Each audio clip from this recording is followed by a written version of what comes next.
संत मिलन को चालिए, तज माया अभिमान।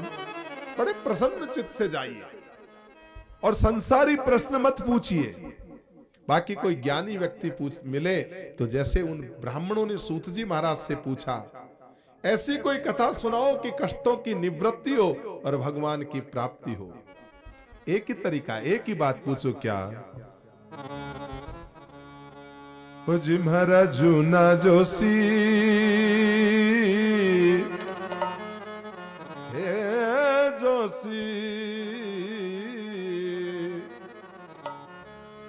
महाराज जूना जोशी, राम जी मिलन कद होसी। महाराज जूना जोशी, राम जी मिलन कद।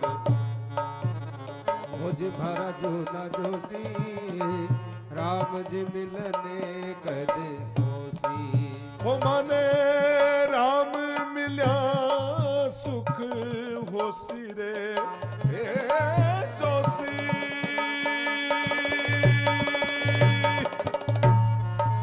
राम मिल्या जी सुख होसी,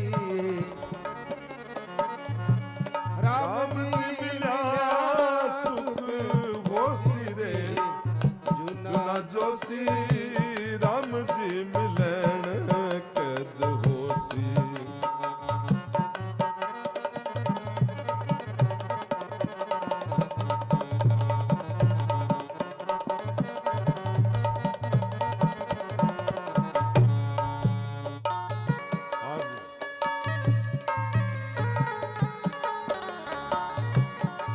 राम जी मिल्या सुख होसी, जूना जोशी, राम जी मिलने कद होसी। जूना जोशी, राम मिलने कद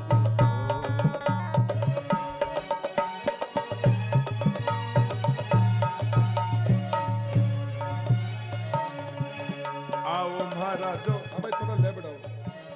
आओ महाराज जोशी जी, बैठो मारे आंगनिए। आओ महाराज जोशी, बैठो मारे आंगने। आओ महाराज जूना जोशी, बैठो मारे आंगने।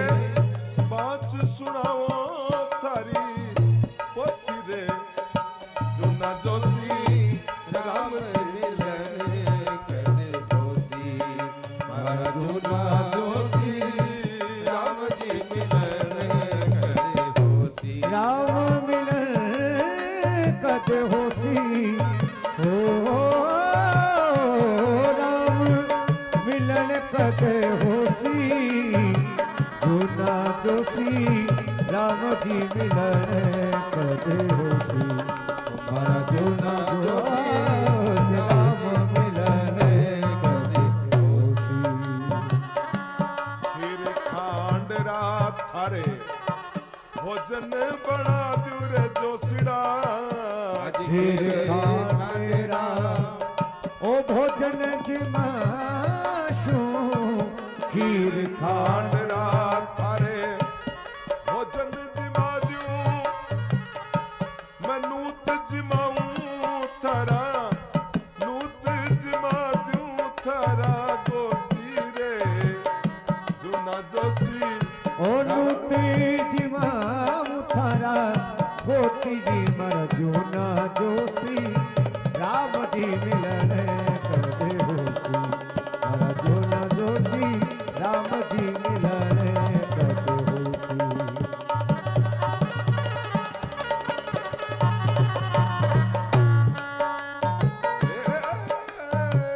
राम जी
कदि होसी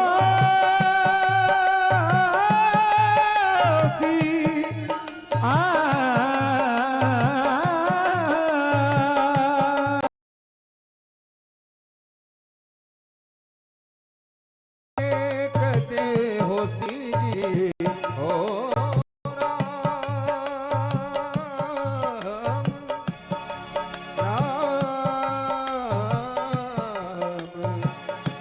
राम जी मिलने कदे होसी अर्जुन जोशी राम मिलने कदे हो। तो महानुभाव, सोनक आदि महान पंडित ब्राह्मणों ने, साधु संतों ने सूत जी महाराज से एक ही प्रश्न पूछा कि महाराज आपकी पोथियों में कोई ऐसी कथा निकाल के बताओ, कोई ऐसी वंशावली सुनाओ जिससे यह मालूम चले कि भगवान का मिलन कैसे हो। कभी भी कोई पंडित मिले तो उनसे यह मत पूछो कि महाराज दुख कैसे दूर हो। अरे दुख से तो भगवान याद आता है। वहां से रस का कवि सुरेंद्र शर्मा भी कहता है कि घरा घरा मत जा रे दुखड़ा तो बहुत घणो पछतावेगा, मारो घर तो खुलो पड़ियो है, मारे घर कब आवेगा। दुख आता है तो भगवान की याद आती है। भागवत जी में कथा आएगी, जब भगवान हस्तिनापुर छोड़ के द्वारिका जाएंगे ना, तब बुआ कुंती से कहेंगे बुआ जी कुछ मांगो, तो कुंती एक ही चीज मांगेगी, कृष्ण हमको भयंकर से भयंकर दुख दे। बोला बुआ जी गलत मांग रही हो, सुख मांगो। बोला सुख नहीं चाहिए रे, क्योंकि देख जब दुख था तो तू था, आज हमारे पास हस्तिनापुर का राज आया, आज हमारे पास जो ही सुख आया तो तू कह रहा मैं तुम्हें छोड़ के जाना चाहता हूं। हमें तो कृष्ण ऐसा सुख नहीं चाहिए जिसमें भगवान को खोना पड़े। हमें तो वही लाक्षागृह वापस ला दे, हमें तो वही 12 वर्ष का वनवास और 1 वर्ष का अज्ञातवास वापस ला दे। हमारा परमात्मा तो हमारे साथ में था। इसलिए कहीं भी जाओ तो पूछो। जब इस प्रकार का पंडितों ने कहा कि सिर्फ ये बताओ भगवान का मिलन कैसे होगा, सूत जी महाराज ने सोचा आज पहली बार कोई लोग आए हैं जो ज्ञान की चर्चा वाले आए हैं। बाकी तो ये पूछा महाराज थोड़ा सा आप तो सिर पे हाथ रख दो। अरे भैया हम कुछ नहीं जानते। महाराज हमें मालूम है, आप बता नहीं रहे हो, आप खाली सिर पे हाथ रख दो, मेरी फैक्ट्री बढ़िया चलने लग जाए। महाराज आप तो आशीर्वाद, महाराज आप व्यासपीठ से उठा के एक माला दे दो, हमारे बच्चा हो जाए। हो भी जाता है, भगवान करते। ये तो ये क्या मालूम कैसे होता है, ये तो ये भागवत जी जाने, पर काम तो हो जाता है। अब ये तो हमें भी मालूम नहीं। फिर बाद में जब आते हैं दूसरी कथा में पूछते पूछते तो कहते हैं महाराज है गए हो। और कितने लोग तो ऐसे होते हैं, ताश खेलते हैं ना रविवार के दिन, 10 घंटे ताश खेलते हैं, न मालूम कब निकल गए। और वे लोग अगर गलती से कथा में बैठ न जाए, आ जाए, ऐसी क्षमता है क्या, हिम्मत है क्या किसी की? कथा में आने के लिए पूरा मर्द होना चाहिए आदमी को। और कई लोग तो बैठ भी जाते हैं तो दिमाग में दूसरे खुचर पुचर चलता रहता है। एकाग्र चित्त से कथा नहीं सुनते तो कथा का आनंद नहीं आता जीवन में। कई तो बार बार घड़ी देखते हैं कि यार अब टाइम अभी 3:30 बज गया, कब 5 बजेगी, कब कथा समापन होगा। ये जो हमारी प्रकृति हो गई है, ये केवल समय का दुरुपयोग है। एकाग्रचित से बड़े मुश्किलों से समय आया है कि भगवान की कथा हो रही है। कम से कम जब तक कथा है तो उतना समय तो परमात्मा में लगाओ। क्या मालूम, ये मानव की सबसे बड़ी भ्रांति है, वो चिंता ज्यादा करता है, चिंतन नहीं करता। चिंता मिटाओ और चिंतन को बढ़ाओ, यही मुक्ति का साधन है। अब महाराज चिंतन कैसे बढ़े और चिंता कैसे छूटे, यही सिखाने के लिए तो 7 दिन की कथा करेंगे। यही तो भागवत जी का ग्रंथ है। कहते हैं कि सुखदेव जी महाराज जब कथा कर रहे थे तो उस समय इंद्र आदि देवता आ गए। बोला महाराज एक काम करो, ये राजा परीक्षित को कथा सुनाना बंद करो, इसको हम अमर कर देते हैं, अमृत पिला देते हैं। और आपका ये भागवत रूपी अमृत आप हमको दे दो। बात को जब राजा परीक्षित सुन रहे थे तो उन्होंने सोचा, देखो इंद्र इस कथा के बदले में हमें अमृत देना चाहता है। सुखदेव जी महाराज ने कहा, इंद्र परीक्षित बहुत समझदार है, तेरा अमृत नहीं चाहिए, तेरे अमृत का मुकाबला मेरे सत्संग से नहीं हो सकता। भागवत की तुलना किसी दुनिया के अमृत से नहीं की जा सकती बाप। रामायण जी में भी लिखा है, सात स्वर्ग अपवर्ग सुख धैर्य तुला एक यंग, तूलन ताही मिल सके जो सुख लो सत्संग। इसलिए सुखदेव जी महाराज ने देवताओं को अभक्त समझा कि ये देवता लोग स्वार्थी हैं, अपने स्वार्थ के लिए भागवत सुनना चाहते हैं। वही भागवत कथामृत आज मैं आप लोगों को श्रवण कराऊंगा। देवताओं ने जब ब्रह्मा जी से शिकायत की तो ब्रह्मा जी ने कहा, भाई भागवत का मुकाबला नहीं हो सकता। एक तो कथा के लिए कुछ नियम, क्योंकि कईयों के दिल में आ सकता है कथा करवाएं, पर आजकल क्या है, पंडित लोग और जो कथा करने वाले लोग हैं, अब महाराज उनके बड़ी मेहनत है, बड़ा ज्ञान है, तो बड़ी खूब पैसा, इतनी दक्षिणा हो तो कोई कथा कराए ना। अपनी तरफ से सुन लो, अपन आपके लिए निशुल्क है। जिसके दिल में भाव आ जाए तो कह दे महाराज कथा करनी है तो कोई बात नहीं, जीवन में बहुत कमाया है ना, आप दक्षिणा देंगे तो लेके आ जाएंगे, नहीं तो अपनी तरफ से भाव निशुल्क पूरी तरह से। सच्ची बात से है, बनावटी बात नहीं है।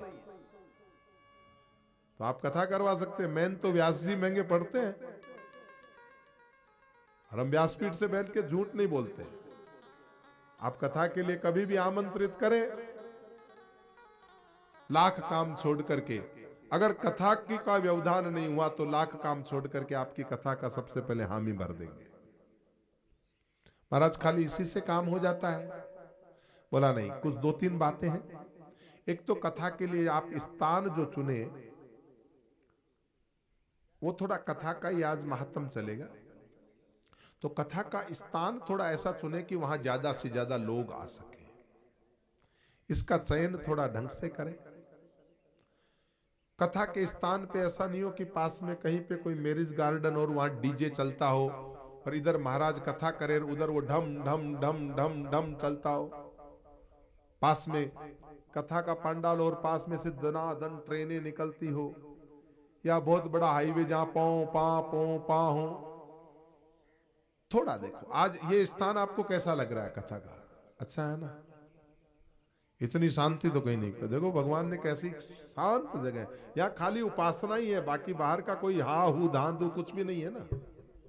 ऐसे स्थान का चयन करें, लेकिन ऐसा निर्जन भी ना हो, पब्लिक के बीच में होना चाहिए ताकि लोग ज्यादा से ज्यादा आ सके। दूसरी बात है कि भागवत को एकांत मन से सुने, अपने कान, अपना ध्यान, अपना ज्ञान, ये ज्ञान की टोपी उतार के रख दे। जब तक कथा सुने अपनी समझदारी की टोपी को नीचे उतार के रख दे। हर व्यक्ति में ज्ञान भरा पड़ा, हमारा यहीं से व्यासपीठ से प्रणाम है, लेकिन जब कथा सुनने बैठे हैं तब ज्ञान रूपी टोपी को उतार के बैठे महाराज, तो कुछ पल्ले पड़ेगा। नहीं तो जग अगर पहले से ही भरा हुआ है तो उसमें और जाएगा कहां से? तो थोड़ा सा रीता कर दे। सूत जी महाराज कहते हैं, सनत कुमार आपको आओ एक अच्छी कथा सुनाता हूं महाराज, जब आप कह रहे हैं। तो बोला महाराज वही तो हम सुनना चाहते हैं। बोला उस कथा का नाम है श्रीमद् भागवत महापुराण की कथा। नारद जी महाराज ऐसे हैं जो कभी एक जगह बैठते नहीं, और सनत कुमार ऐसे हैं जो कभी इधर उधर घूमते नहीं। एक बार की बात है, नारद जी ने एक जगह बैठकर 7 दिन तक सनत कुमार से कथा सुनी। बोला महाराज ये तो गजब हो गया। नारद जी महाराज 1.5 घड़ी से ज्यादा रुकते नहीं, 7 दिन तक कथा सुनी। सूत जी महाराज कहते हैं एक बार की बात है, देवर्षि नारद जी बड़ी तीव्र गति से दौड़ते जा रहे थे। बद्री धाम में विराजमान चारों भाई सनत कुमार वहां पे थे। चारों भाइयों ने नारद जी को देखा तो देखा कि नारद जी बिल्कुल पागल हो की तरह हो गए, बोराए हुए हैं नारद जो कभी चिंतित दिखाई नहीं देते, आज नारद जी बड़े चिंतातुर हैं। सनत कुमारों ने पूछा, स्वर रखो, कथम ब्रह्मन दीन मुख कुतश्चिंतातुरो भवान त्वरितम गम्यते कुत्र कुतश्चागमनम तव। कुतश्चिंतातुरो भवान, आप चिंतित क्यों है महाराज? संत के चेहरे पर चिंता, क्या रीजन है, कारण क्या है? नारद जी क्या बात है, कुछ उदास लगते हैं? हमने तो ये सुना है, कोई कितना भी रोता हो, कोई कितना भी निराश हो गया हो, अगर एक बार नारद जी का दर्शन हो जाए तो उसका बेड़ा पार हो जाता है, वो मुस्कुराने लगता है। आपके दर्शन से उसके जीवन में दिखता है नारद जी मिल गए तो कोई न कोई समाधान मिल जाएगा। पर महाराज आप दुखी, आप और चिंता एक और है ना, पानी की। आप चिंतित, समझ में नहीं आया?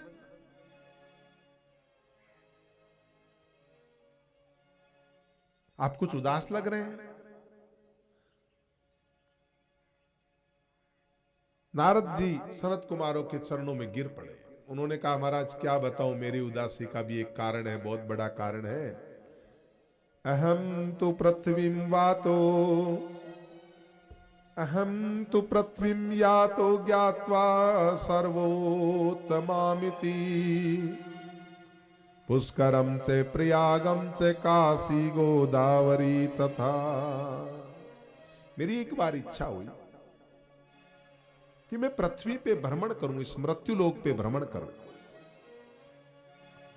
और इस पृथ्वी को सबसे श्रेष्ठ मान करके महाराज मैं कुरुक्षेत्र में गया। कुरुक्षेत्र के बाद में शीतबंध रामेश्वरम की मैंने यात्रा की, लेकिन सनत कुमार जी मुझे कहीं पे शांति नहीं मिली।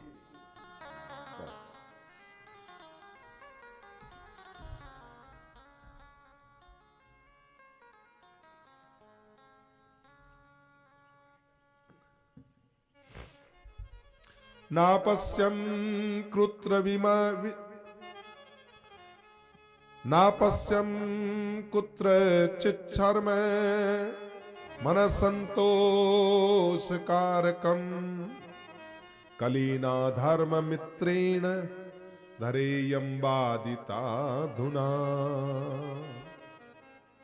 महाराज इस कलयुग की हालत इतनी खराब हो गई, सच बोलने वाला तो कोई मिला ही नहीं, सब के सब झूठ ही झूठ बोलते हैं। इस कलयुग ने लोगों की इतनी बुद्धि खराब कर दी है, अगर कोई गलती से एक बार सच बोल देता है तो 1000 लोगों को बताता है और अपने आप को हरिश्चंद्र साबित करता है। बोलो बताओ, मैंने सत्य ही कहा ना, उस दिन मैंने सच बोली ना। अपनी उस सत्य का ऐसा ढिंडोरा पीटता है जैसे महाराजा हरिश्चंद्र के बाद दूसरा हरिश्चंद्र वही पैदा हुआ है। दिन में 50 बार झूठ बोलता है, उसकी कोई गिनती नहीं, पर दिन में कोई 1-2 सच बोल दे तो उसका लेखा रखता। बताओ उस समय, बताओ गोपाल जी, मैंने उस समय सच बोल।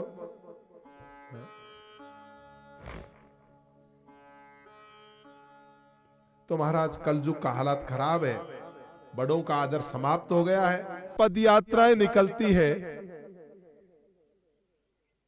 इतनी पदयात्राओं में लोग जाते हैं, जीवन में झांक के देखा किसी के भक्ति रस झलका नहीं, क्योंकि सत्संग नहीं मिला बाप। सत्संग की जगह मत्संग हो गया।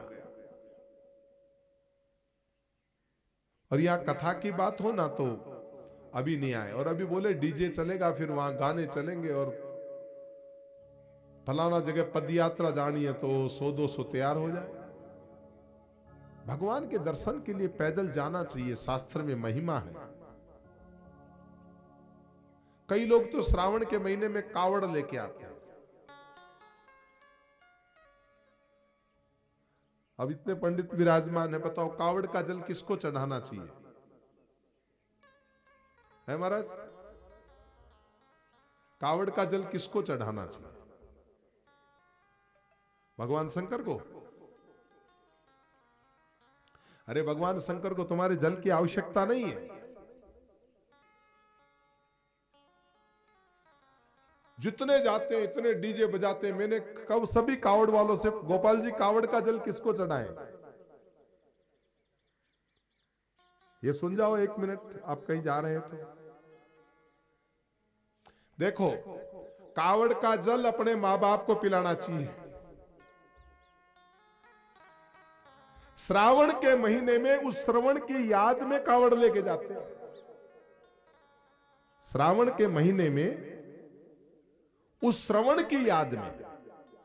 अब मां बाप को बिठा के जाने की तो हमारी क्षमता है नहीं, तब हम क्या भावना करते हैं? आगे के लोटे में शिव स्वरूप मेरे पिता विराजमान है और पीछे के लोटे में मां पार्वती स्वरूप मेरी मां, साक्षात मेरी मां पार्वती स्वरूप विराजमान है। उनकी क्षमता नहीं है कि वो तीर्थों के दर्शन करके आ सके, इसलिए मैं तीर्थों का जल अपने मां और बाप को, जो बुजुर्ग मां बाप है, उनको घर ले जाकर के पिलाऊंगा। कावड़ कब लेके जाते हैं? श्रावण के महीने में लेके जाते हैं ना। हाँ, थोड़ा सा जल भगवान शंकर को भी समर्पित करें और जल का प्रसाद लेके वापस कावड़ में रख करके आगे का लोटा मां को पिलाए और पीछे का लोटा अपने पिताश्री को पिलाए। सॉरी, आगे का लोटा पिता को, पीछे का लोटा माता जी को। ये भाव है। श्रावण का महीना उस श्रवण कुमार को समर्पित है। आप देखते हो ना, श्रावण के महीने में पहले अपने घरों के बाहर वो पोत करके कहते थे श्रवण मांड दो, और तब क्या करते थे? 2-2 कावड़ मांडते थे आगे पीछे। कोई हरि मांडता था, कोई राम मांडता है, कोई कृष्ण मांडता है गोली देके। आप लोग मांडते हैं कि नहीं मांडते हैं?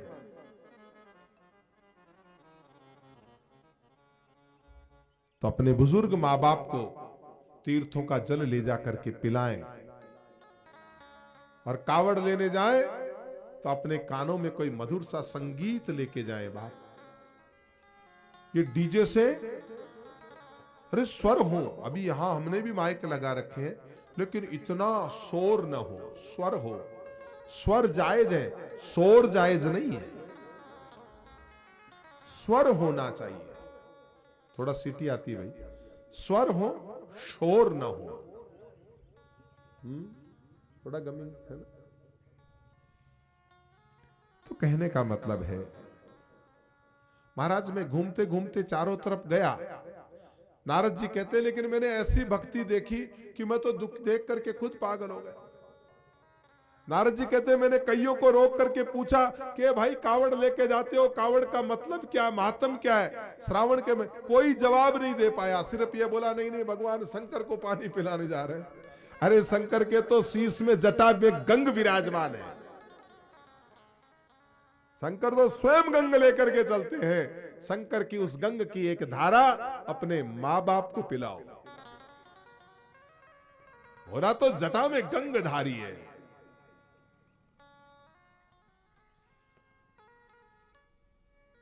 मैं जब घूमते घूमते वृंदावन में आया तो मुझे थोड़ी सी शांति मिली। बाकी तो कहीं शांति नहीं थी, लेकिन वृंदावन में जरूर मुझे शांति मिली।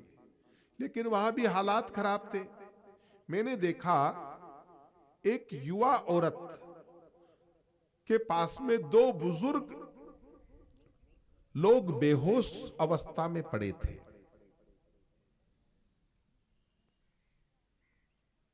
मैंने देखा ये क्या, एक जवान स्त्री है, 2 बूढ़े लोग हैं।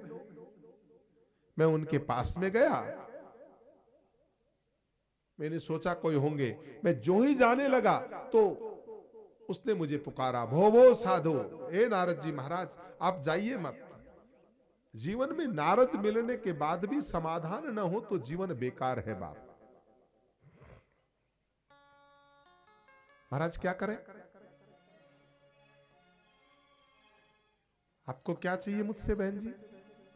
बोला महाराज मैं आपको पहचान गई, आप नारद जी हैं और मेरा परिचय यह है कि मैं भक्ति देवी हूं। मेरे पास में जो दो बूढ़े लोग देख रहे हैं वो बूढ़े नहीं है, ये जवान है। ये दोनों मेरे बेटे हैं, एक ज्ञान है, एक वैराग्य है। ये ज्ञान और वैराग्य बूढ़े हो गए कलयुग में। कलयुग में भक्ति तो बढ़ गई, डीजे भक्ति यात्रा तीर्थ सब बढ़ गए, लेकिन ज्ञान बूढ़ा हो गया और वैराग्य भी बूढ़ा हो गया। खाली नाम मात्र की भक्ति रह गई कलयुग में। महाराज आप कोई उपाय करो तो मेरे इन ज्ञान और वैराग्य का बुढ़ापा दूर हो।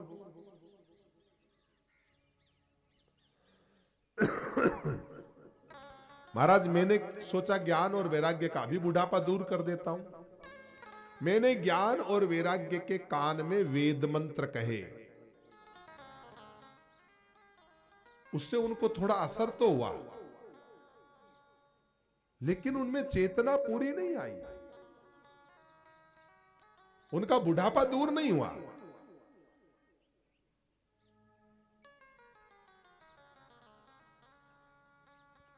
प्रभु मैंने बड़ा वेदांत पाठ किया, वेद के बाद वेदांत सुनाए, कोई फर्क नहीं पड़ा। जब मैं जाने लगा तो आकाशवाणी हुई कि नारद जी सत्कर्म करो, कथा करो। सत्कर्म सूचको नूनम ज्ञान यज्ञ स्मृतो बुद्धे श्रीमद्भागवतालाप सैतु गीत सुखादिवी। देखो नारद जी, अगर ज्ञान और वैराग्य का बुढ़ापा आपको दूर करना है और भक्ति देवी के कष्ट की निवृत्ति करनी है तो वो साधन है श्रीमद् भागवत कथा का महायज्ञ करो। महाराज मैंने वेद पाठ किया, सब किया, लेकिन मैं भागवत की कथा नहीं जानता। सनत कुमार जी बोले नहीं जानते तो कोई मतलब नहीं, वेद पेड़ है, वेदांत डालियां हैं, लेकिन श्रीमद् भागवत पुराण है वो उस पेड़ का फल है। भागवत जी क्या है? अब अपन वेद पढ़ने कहां जाए? वेद और वेदांत के बाद में उसका फल जो है वो श्रीमद् भागवत है। और जो स्वाद फल में होता है वो पत्तों में होता है क्या? जो स्वाद फल में होता है वो तने में होता है क्या? एक बात, फल में तो आम का फल है, लेकिन एक बात है, इस आम के फल में गुठली नहीं है।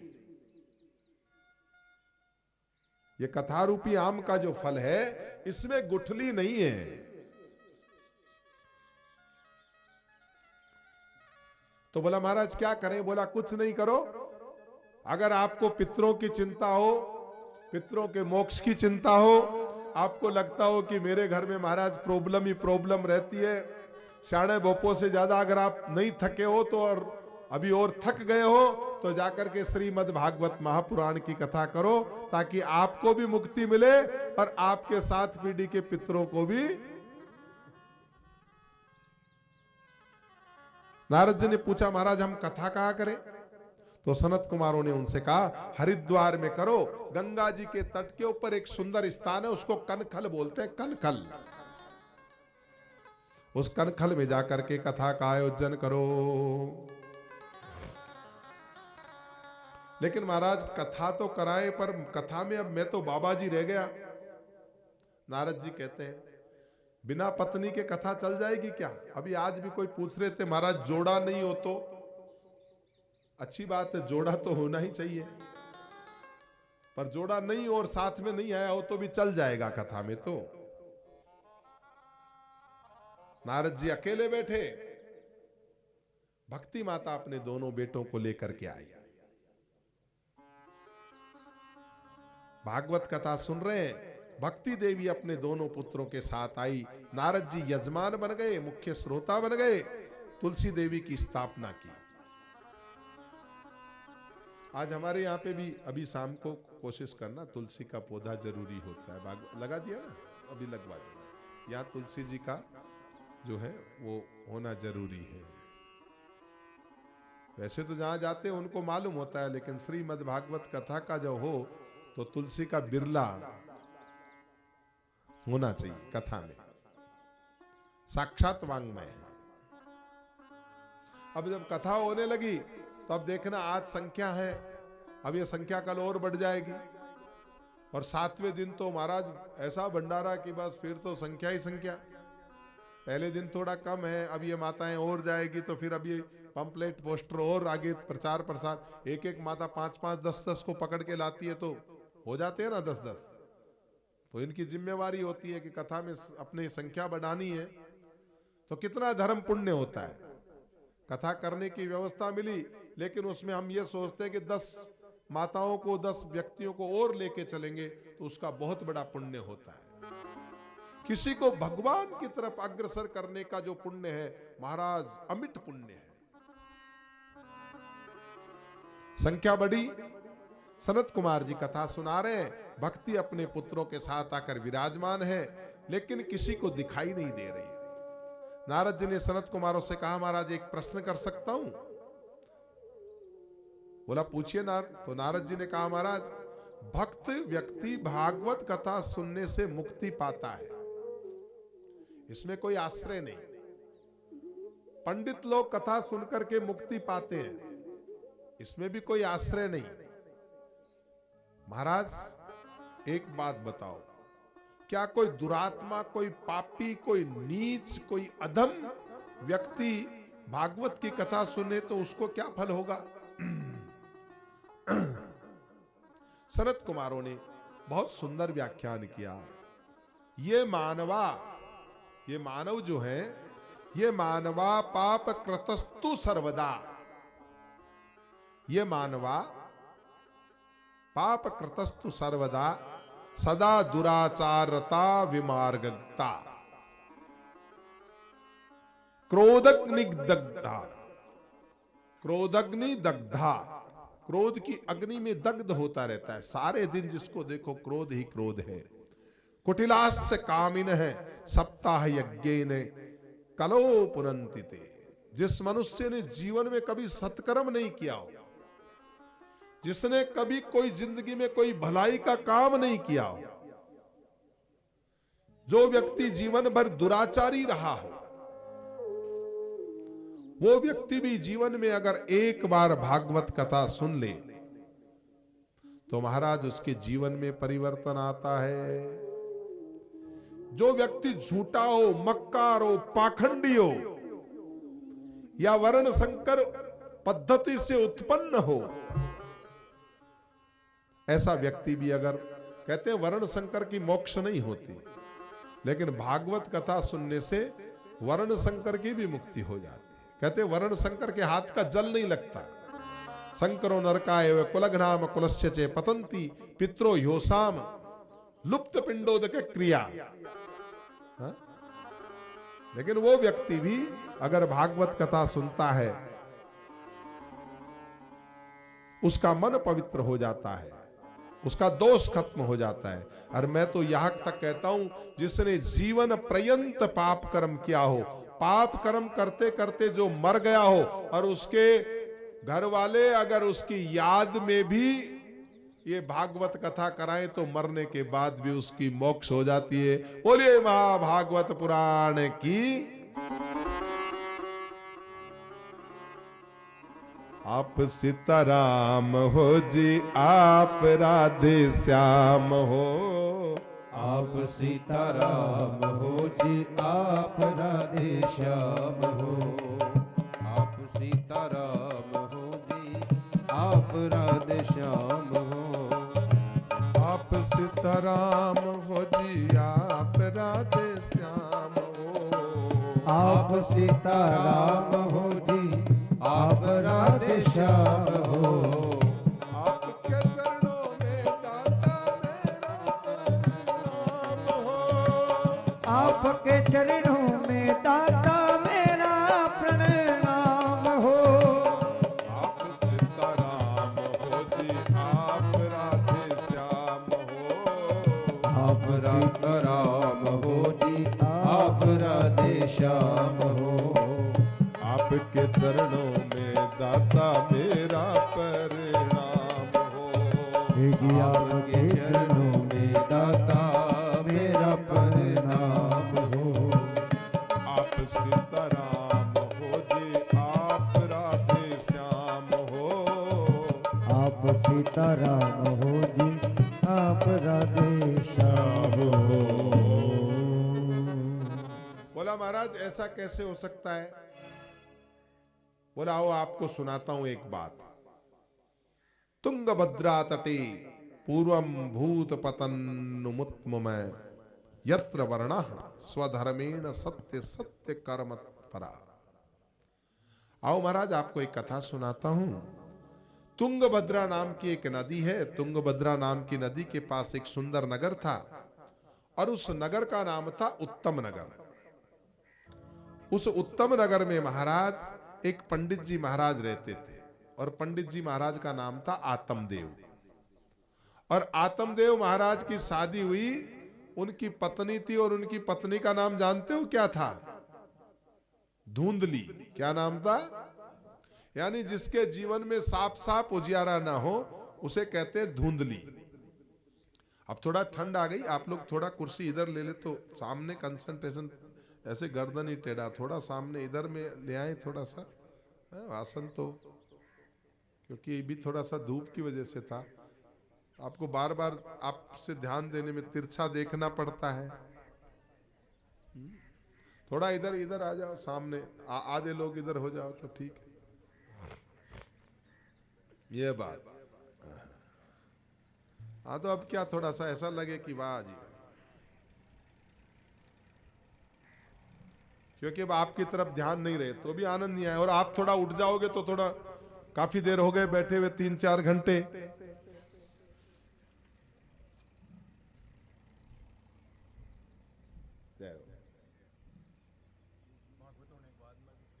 अभी अभी हाँ अच्छा, ये 1 मिनट आप ले जाओ उसको, है ना? यहीं से ले लेंगे। अच्छा यही यही ओके। तो महाराज तुंगभद्रा नदी के किनारे आत्मदेव ब्राह्मण अपनी पत्नी धुंधली के साथ में रहता था। और क्या हुआ महाराज, पंडित जी बड़े सुशील हैं। और महाराज अभी प्रसाद लेके जाएं, थोड़ी सी कथा बची है माता जी, ऐसे नहीं, थोड़ा आए इतनी देर से बैठे हैं 3-4 घंटे से। हाँ हाँ, पंडित जी बड़े सुशील हैं, लेकिन जो धुंधली देवी है ना, इनमें एक बड़ी भारी विशेषता है, और वो विशेषता केवल उसी नारी में आ सकती है जिसपे भगवान की कोई अलग तरह की कृपा हो। धुंधली की क्या विशेषता है? पति जब जाते हैं बेचारे पूजा पाठ करने को, यजमानों के घर शाम को लौट कर आते हैं, तो जब तक पति रहता है तब तक तो ऐसी सती सावित्री रहती है कि जैसे सती सावित्री के बाद में दूसरी देवी धुंधली है। और जो ही पति गए फिर तो धुंधली है और पड़ोसन है। फिर तो एक एक पड़ोसन का नंबर गिन गिन के लेती है।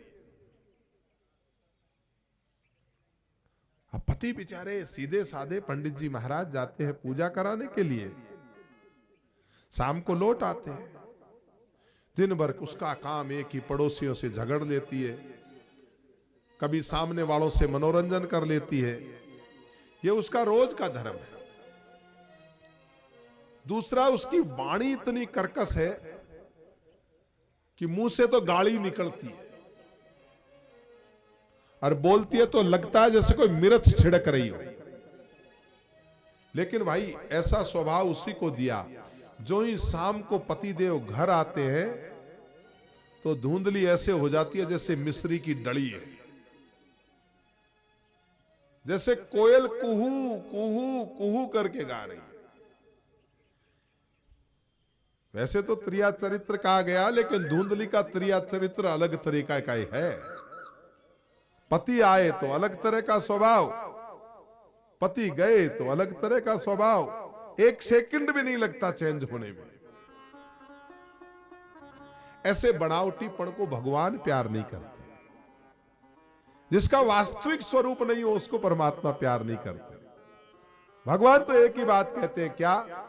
निर्मल जन मन, निर्मल मन जन सो मोहे भावा, मोहे कपट छल छिद्र न भावा। निर्मल मन जन सो मोहे भावा, मोहे कपट छल छिद्र न भावा।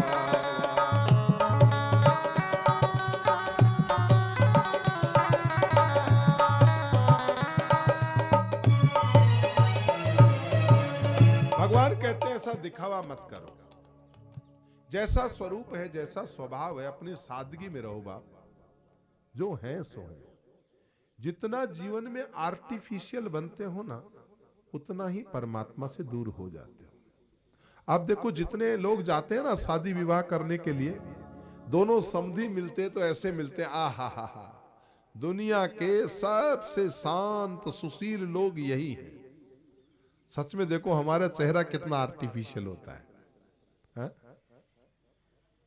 और 6 महीने भी नहीं होते दोनों समधियों को, फिर तो वाह एक दूसरे पे क्या प्रहार करते नजर आते हैं।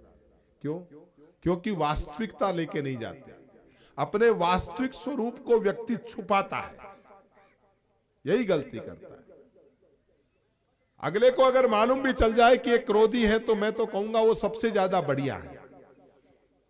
बजाय अच्छा बताने के लिए अगर अपने स्वभाव की जानकारी दे दी जाए तो ज्यादा हितकारी है।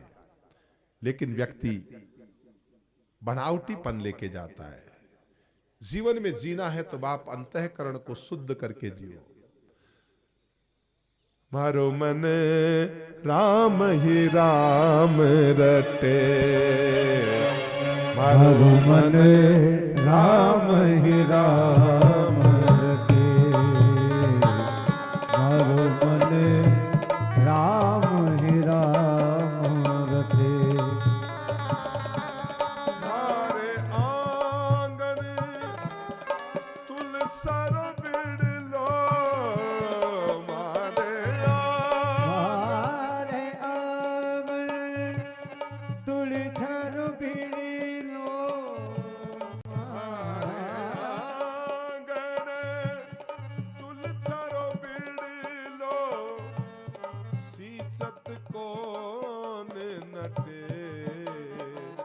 मारो मन राम ही राम रटे, मारो मन राम ही राम रटे।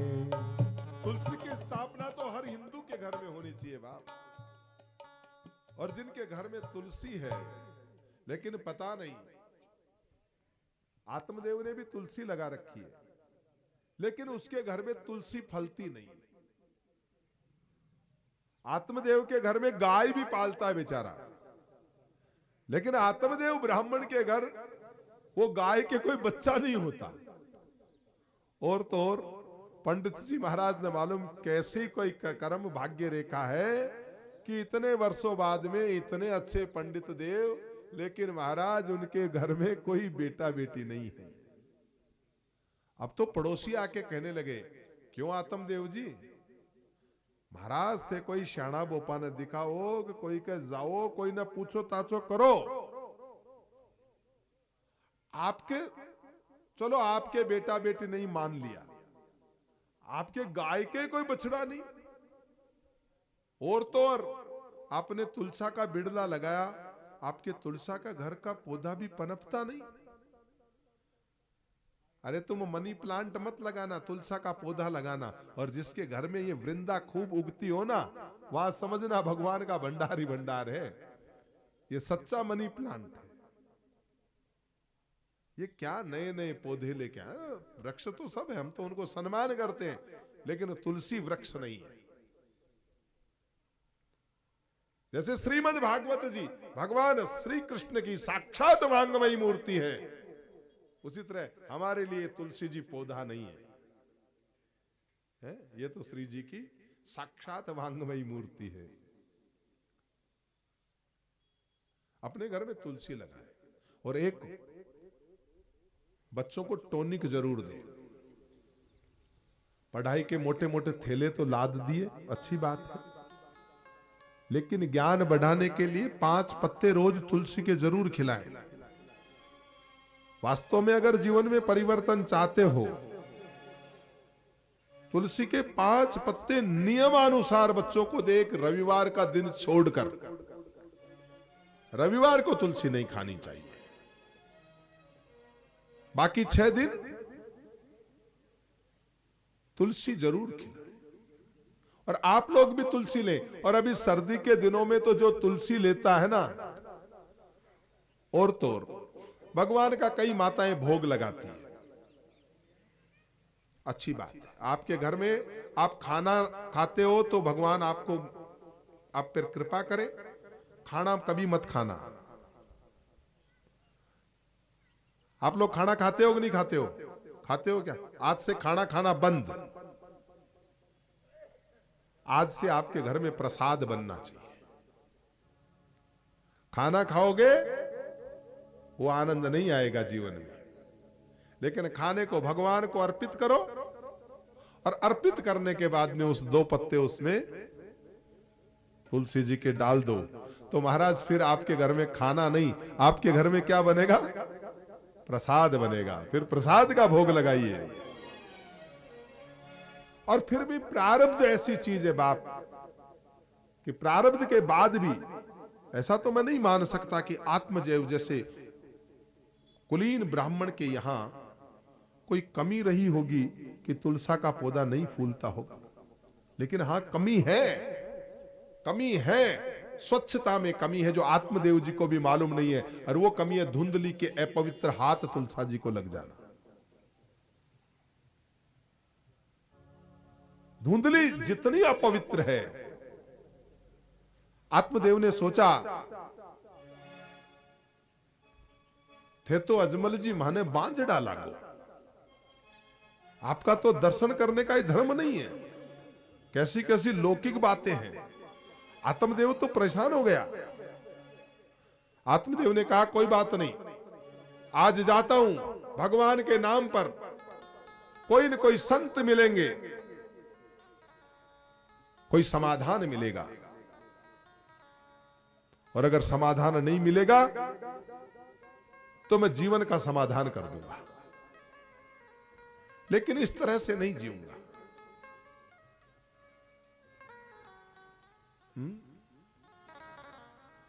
ग्रह बिन दीप, छतर बिन राजा, पुत्र बिना परिवार किशोरी, मन वृंदावन चाल बसोरी।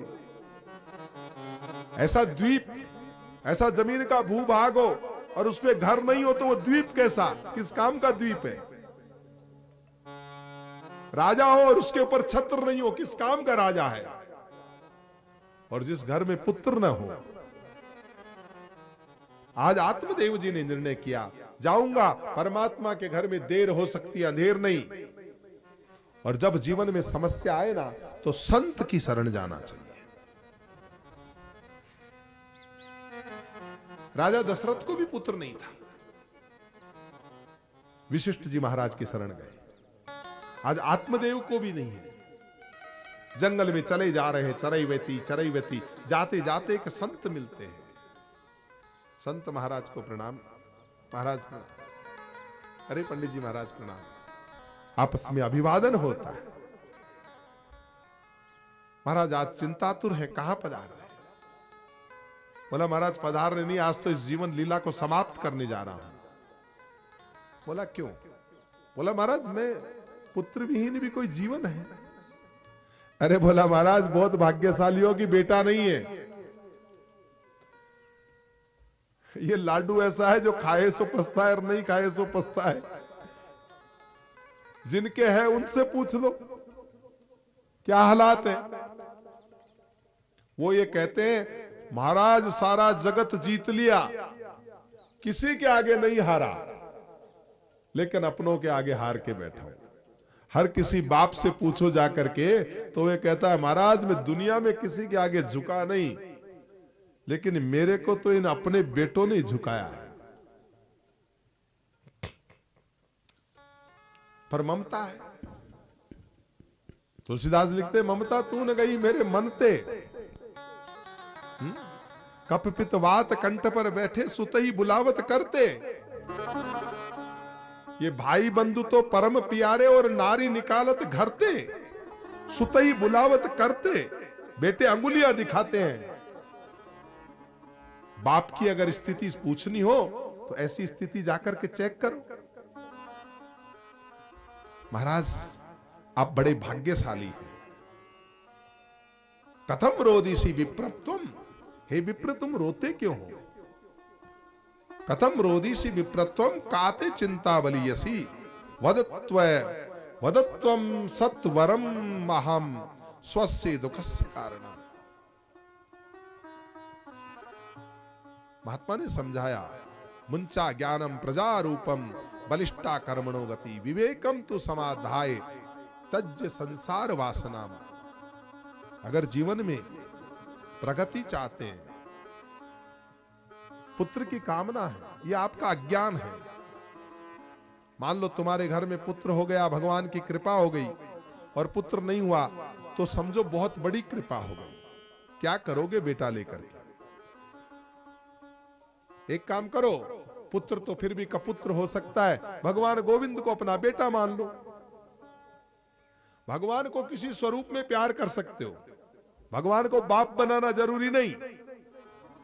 भक्त की वो ताकत है, भगवान को बेटा बेटी बनाए है? बाल कृष्ण लाल की, जिसको शिशु अवस्था का पसंद है ना, लड्डू गोपाल लेके फिरते हैं ना, बिल्कुल वो बच्चे की तरह भगवान की परवरिश करते हैं। जिनके बेटे नहीं है वो बताओ, जो लड्डू गोपाल में आनंद आता है आपके वास्तविक बेटे नहीं दे सकते है? मैं जब सुबह घर से निकलता हूं ना, आज भी आया तो उससे मालूम चला 5-6 दिन रुकना, तो वो 4-5 गायों ने घेर लिया। मैं बोला रे मैं कथा करने जा रहा हूं, तो निकलने नहीं दे। वो एक मेणावती है, एक गाय का नाम मेरी वाली का मेणावती है, तो बाकी वाले सब उसको मारावती बोलते हैं, दूर भागते गांव वाले। वो मेरे पास आके, मुझे भी डर तो थोड़ा, उसके सींग क्या वो अलग तरीके से हैं, पर वो आके बिल्कुल सिर दे के खड़ी हो जाती है। अब बताओ क्या एक रोटी में कितना स्नेह है जानवर का। देता क्या हूं, चराने वाला कोई और। एक सुबह प्रेम से एक रोटी, कभी छोटी सी गुड़ की डली दे दी, और आप देखो नाम सुनते ही चराने जाने वाला कहता महाराज आप बोलना बंद करोगे तो ये जाएगी, नहीं तो डंडे मारने से भी नहीं जाएगी। सुबह जब तक मैं खड़ा रहूं तब तक वो नहीं जाए। वो डंडा तो मारने नहीं देता, लेकिन वो जाएगी। क्या क्या बताओ, क्या ऐसा तो बेटे बेटी तो नहीं देते इतना आनंद। जैसी ममता हम संसार में करते हैं, अनन्य ममता विष्णु ममता प्रेम संगता, भाव स एव सांद्रात्मा बुद्धे प्रेमा निगद्यते। जैसी ममता हम इन बेटे बेटियों में करते हैं, वैसी अगर भगवान गोविंद के चरणों में हमारी ममता हो जाए तो महाराज हमारा कल्याण हो जाए। यही तो समस्या है। इन महात्माओं के सामने जरा सी बात कह दो, महाराज आपसे इसीलिए तो भागवत में हम पहले सुनने नहीं आते, आप तो ज्ञान की बातें करते हो। तेरी जो उल्टी रेखा है ना, बिगड़ी बन जाएगी तेरी। महाराज मैंने तो सिर झुका दिया, अब आपको बेटा देना पड़ेगा। ठीक है, पुत्र सुख तो नहीं है, पर भी तुम चाहते हो तो एक काम करो, मैं फल देता हूं, ये फल ले जाओ और अपनी पत्नी को खिलाओ। आत्मदेव बड़े प्रसन्न हुए। प्रसन्नता से दौड़ते दौड़ते आए। अरे सुनती हो भागवान? अरे बोला आज क्या लेके आए हो? बोला बहुत बड़ी चीज लेके आया हूं आज। दौड़ती दौड़ती है। बोला महाराज क्या लाए हो? बताओ तो, बताओ बताओ। महाराज ने झोले में से निकाला, बोला ले आम का फल। बोला यही लेके आए। मैं तो समझी कोई नौल का हार दिल लेके आए होंगे। ये क्या फल लाए हो? तो आम तो रोज ही खाती हूं मैं। अरे बोला ये खाली आम का फल नहीं है, इस आम का फल खाने से अपने सुपुत्र होगा। बोला लो कर लो इन बाबा जी से बात। महाराज आपको भी कोई शाना भोपा बनाने वाला मिल जाता है, आपको फल खाने से ही बेटे बेटी होने लग गए, फिर आप क्या करोगे? अरे बोला भाग्यवान, भगवान में भरोसा रख,